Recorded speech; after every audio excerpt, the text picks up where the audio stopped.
with Paul on assignment, and today we're looking at Paul in Philippi.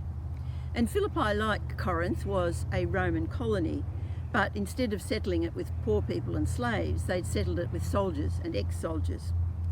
Now, it operated under the Roman system where Caesar was Lord and there were temples to Caesar and inscriptions saying Caesar was the great bringer of peace.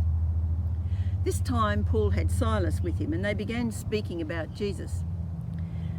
For a few days, a young slave girl followed them and kept saying, "These men are servants of the Most High God, and they are telling you the way to be saved." Now, you'd think that was a good thing, but Paul discerned that it was a spirit that was speaking through her, and he commanded it to go, and it did.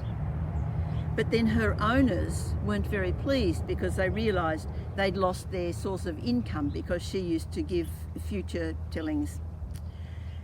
So they dragged Paul and Silas before the magistrates, claiming that they were advocating unlawful customs. And so the magistrates had them flogged and put in jail. Now, they were both Roman citizens, and a Roman citizen could not be flogged without a trial or thrown into prison without a trial. And yet Paul said nothing about his citizenship. In the jail, there weren't bunk beds with a blanket and a pillow. They would be in a stone cell, and they were put in the stocks, which was a means of torture.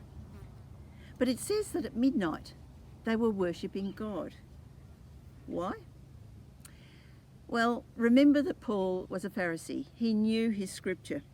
And Psalm 119, 61 and 2 may well have come to mind for him. "Though the wicked bind me with ropes, I will not forget your law. At midnight I will rise up and give thanks for your righteous law."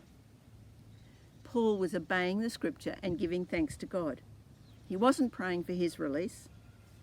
And the interesting thing is that the other prisoners were listening. And then suddenly there was an earthquake. The doors flew open and the chains they were in came loose. Now, I don't know of an earthquake that actually opens bolts on doors or loosens people's chains. This simply was God turning up. The jailer woke in panic. If prisoners escaped, he would be put to death. So he pulled out his sword to kill himself. And Paul stopped him, saying, No, we're all here. It's okay. Why didn't the prisoners run? Why didn't Paul and Silas escape? I think that Paul knew that if he ran, the jailer would be executed. So he stayed for the sake of the jailer. We don't know why the others stayed, but I have a feeling that they likely realised they were in something much bigger than they themselves realised. The jailer fell at Paul's feet saying, "How can I be saved?" He wasn't necessarily thinking in terms of salvation, but rather, how can my life be saved? But Paul took the opportunity to tell him the good news of Jesus. The jailer accepted this, and he showed by his actions that he did accept this, because he did something that flew in the face of all the Roman officials. He took the prisoners home and he bathed their wounds and gave them food. He would have been punished for doing that. Now, the magistrates, who knew nothing about the night's events in the jail, sent a message that Paul and Silas could be released. It's only then that Paul tells them that he's a Roman citizen. Now, the magistrates would realise that they themselves could be executed for having treated a Roman citizen the way they had.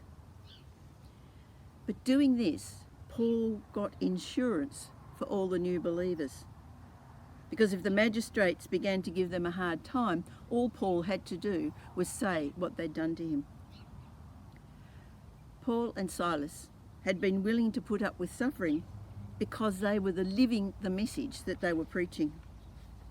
It was what they did rather than what they said that touched the heart of the jailer and of the other prisoners.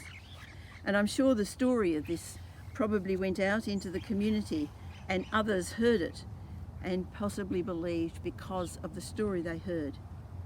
Because we are called not just to preach the message, but to actually live it.